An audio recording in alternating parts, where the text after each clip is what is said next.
ہم کریں گے ہر مظلوم کی حمایت۔ السلام علیکم ناظرین، میں ہوں حورین فاطمہ اور آپ دیکھ رہے ہیں حمایتی نیوز HD چینل۔ نظر ڈالتے ہیں آج کی اہم خبر پر۔ منڈی بہاؤدین وزیر اعلیٰ پنجاب مریم نواز شریف کی ہدایت پر additional deputy commissioner revenue Zulfiqar Ahmad اور DSP headquarters doctor Mumtaz کی زیر صدارت ضلعی امن و بین المذاہب ہم آہنگی کمیٹی کا اجلاس DC آفس میں منعقد ہوا۔ Additional deputy commissioner revenue Zulfiqar Ahmad اور DSP headquarters doctor Mumtaz کا اجلاس سے خطاب کرتے ہوئے کہنا تھا کہ ضلع منڈی بہاؤدین امن و امان کے لحاظ سے ایک مثالی ضلع ہے۔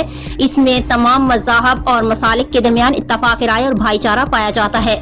ان کا کہنا تھا کہ ہمارا دین امن و سلامتی کا دین ہے جو صبر و تحمل، رواداری، اتفاق و اتحاد اور بھائی چارے کا درس دیتا ہے۔ اس وقت ملک کو انتشار نہیں بلکہ ہم آہنگی کی ضرورت ہے۔ ہم سب کو اجتماعی کوششیں کرنا ہوں گی تاکہ شرپسند عناصر کے مذموم عزائم کو خاک میں ملایا جا سکے۔ ان کا مزید کہنا تھا کہ پاکستان میں تمام مذاہب کے لوگوں کو مکمل مذہبی آزادی حاصل ہے۔ مزید خبروں اور اپڈیٹ سے باخبر رہنے کے لیے دیکھتے رہیں حمایتی نیوز HD چینل۔